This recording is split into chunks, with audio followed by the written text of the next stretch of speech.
In this segment, we are going to discuss how to start the game. And as you can see, there are many possibilities because each pawn can do either one move or two moves, and then you can also make the knight moves. Those other pieces sort of have to wait until the pawns are a little bit advanced so that they have space to move. What do you think, Yesur? If I start the game like this, would that be a good way to start a game? Not really. It's developing a piece though, but it's not the best square to move your knight. That's right. It's not a very good square to move the knight because from here, this knight only controls four squares, G1, F2, F4 and G5. And so you really want to move your knights closer to the center of the board. Would that be better? Yeah, that would be much better. Right. And what about pawns? If I play this move, would this be a great way to start the game? You're developing a pawn. Not really, because it's not really attacking much. And it's not taking all the center. Center. Now here is a very important concept. Central squares d4, e4, e5 and d5 are super important because if you control those central squares, then it's so much easier for you to attack your opponent. And if your opponent is attacking you and you control those four squares, you can easily stop all the attacks against your position. So you see, when you play a move like this pawn is very far away from the center. That wouldn't be a very good way to start the game. So how would you start the game? Which move would you play? I would play d4. d4, in front of the queen. So this is an excellent opening move. It opens the diagonal for the bishop. It takes a good spot in the center and it controls another important central square e5, because as you know, pawns go straight, but they take diagonally. They capture diagonally. And so d4 would be an excellent move. e4 would be another really good move. And at the beginning, it's a really good idea to start your game either with d4 or with e4. And later on, well, you can start playing openings that are a little bit more complex, that start with knight f3 or that start with c4. So let's play a couple of moves. Let's see how everything goes. If the game starts with e4, e5, so white opens in front of the king, opens the diagonal for the bishop, takes up some space in the center, controls this central square d5, and black does the same. So black plays e5, puts his own pawn in the center, controls this one. What if white goes out with the queen and plays queen h5? This would be a great move, wouldn't it? Yeah. Are you sure? Wait. No, it wouldn't be the best move for a queen because it is attacking the pawn on f7. f7, that's right. But it's kind of a dangerous spot for the queen because it could get trapped somehow. Yes. Well, the queen, as you know, is worth 9 pawns. That's a lot. And that's why it's not a terribly good idea to come out with a queen very early in the game, because your opponent can save lots of time by attacking your queen. So this queen is attacking 3 pawns here. Which 3? It's attacking e5, 5, f7, f7, and h7. and h7. That's right. Okay, so let's say black says, now I'm going to save time by jumping here with the knight, and the knight is now attacking the queen. That would be a good way to develop, wouldn't it? Yes, it would. Except for one little problem, and what is that? That queen would take e5. e5 pawn. Yes, that's right. Well, from h5, this queen is attacking 3 pawns, e5, f7, and h7. But the other 2 are protected. So if the queen is to take this pawn, the rook would take the queen. It wouldn't be a very good exchange because the queen is worth 9 pawns. If the queen takes on f7, the king can take. But if the queen takes on e5, this is just 1 pawn for free. So instead of playing knight f6, what would be a better way for black to develop? I would play here, knight c6, because it's defending e5 and it's developing as well. Perfect. Yes, from c6, this knight is protecting the pawn. It's also a good developing move. You're taking another look at the square d4, so the pawn is controlling it, now the knight is controlling it as well. Excellent opening move. But now white develops the bishop. Would this be a really good square for the bishop? Not really, because it's kind of blocking these pawns, this pawn. That's right. Well, when you are playing the opening, you're trying to get your pieces out, but you're sort of trying to find good squares for them as well. d3 wouldn't be a very good square, because you see that this bishop is now surrounded by pawns. Its activity is greatly reduced. It really doesn't do very much from the square d3. So c4 would be better. And when you have the bishop on c4 and the queen on h5, what is the big threat? What is that white wants to do here? White wants to checkmate on f7 up here. Aha, so this is what white really wants to do, to give checkmate. If white takes with the queen, you can see that the queen is protected by the bishop, so the king cannot take the queen. And that's why this is a checkmate. The queen is attacking the king, no escaping squares. So what white really wants to do is to finish the game very, very quickly by checkmating black. What is black going to do? Black could defend with queen f6. That would be one way. So now the king and the queen are protecting the pawn on f7.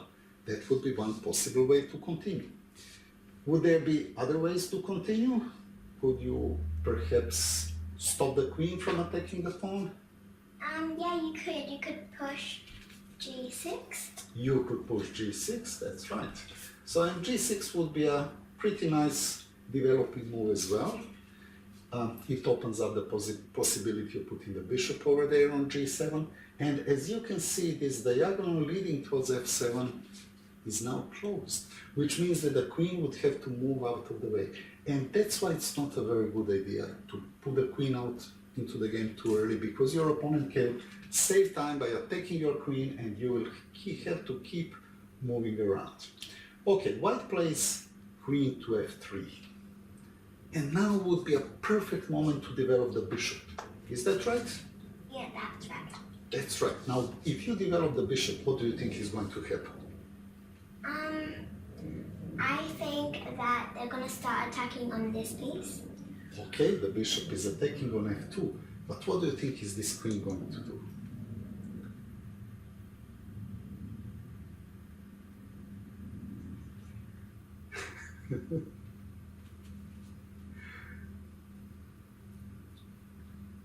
What do you think are the queen and the bishop together going to do?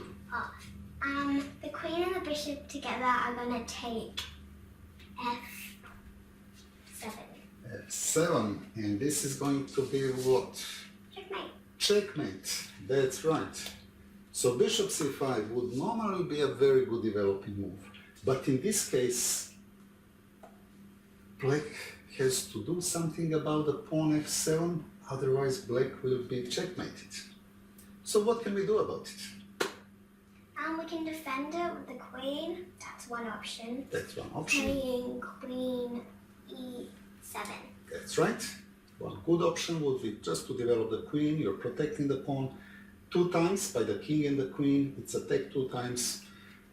Chess is a lot about counting. If you can attack the pawns more times than it can be defended, then it's safe to take it. Okay, so queen e7 would be one move. In fact, when something is under attack, you have 3 possible options. You can try to run away with that piece, or you can defend it, or you can intercept by putting something in between that stops the line of attack. So queen e7 would be a good way of protecting the pawn. Now, if the pawn moves, would that be a good way to protect it? Yeah, Yeah, it would. It's defended by the knight and the queen. That's right. So this pawn can no longer be taken.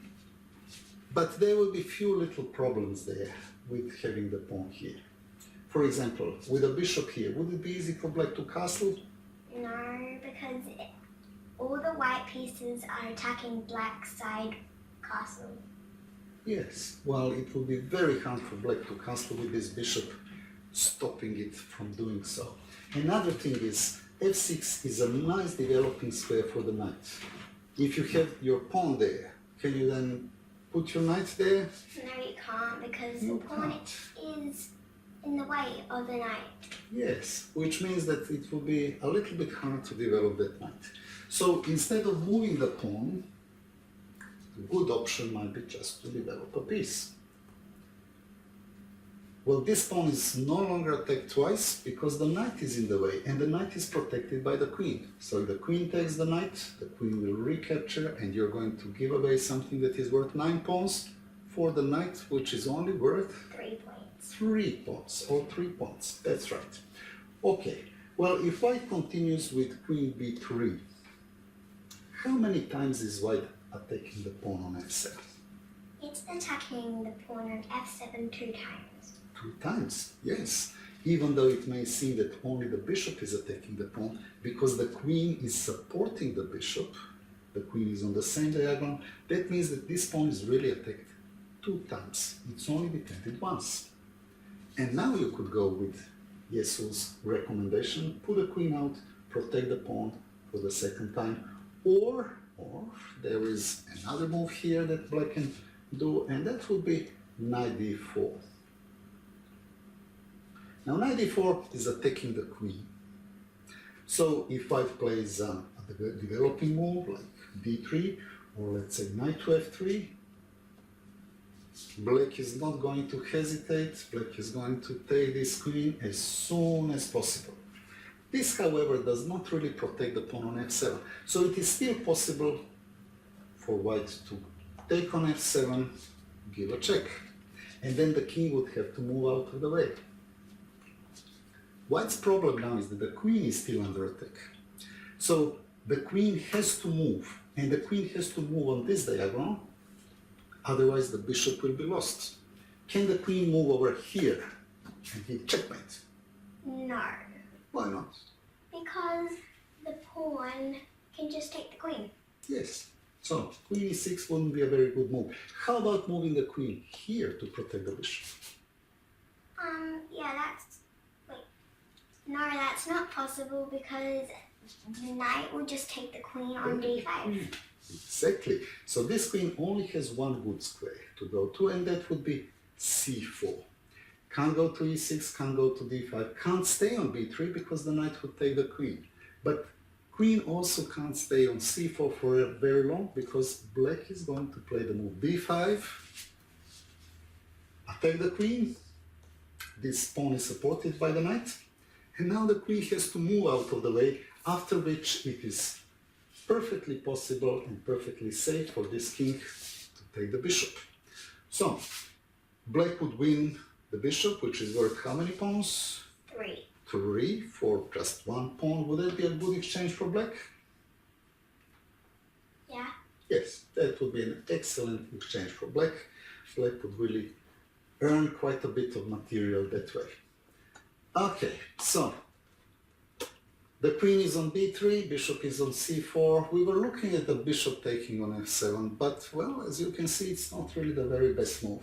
So what happens if the queen simply moves out of the way so that the knight can't take it? Well, then black can play a developing move like this, put the bishop in front of the king, for example. Which pawn is under attack? Which pawn is the pawn that black can take? What do you think? Black could take this pawn. That's right, would that be good? No, because the queen is defending that pawn. Can black take any other pawn? Yes, black can take the pawn on e4. Oh, that's right, the knight can take the pawn on e4. That pawn is not protected. Well, white has the opportunity to defend this pawn by moving his pawn forward. So this pawn is under attack, but the pawn is now protecting that pawn. You should keep in mind that it is very, very dangerous to keep the queen and the king on the same diagonal, because that lets your opponent go for all sorts of combinations which can end up very badly for the queen. And in this particular case, see this dark square bishop that can go over here and pin the queen and the king. This, in fact, would be the winning move in this position. Bishop b4 would be a great move because the bishop is pinning the queen against the king. So this queen can't really go anywhere. But is there anything protecting the bishop? No. Ooh, the queen is then just going to grab the bishop. Is black losing? Is that a good move for black? No, because he just lost 3 points. He just lost the bishop that is worth 3 pawns or 3 points. That's right. Now, if you look at the knight that is right in the middle of the board, are there any good squares for that knight to go to?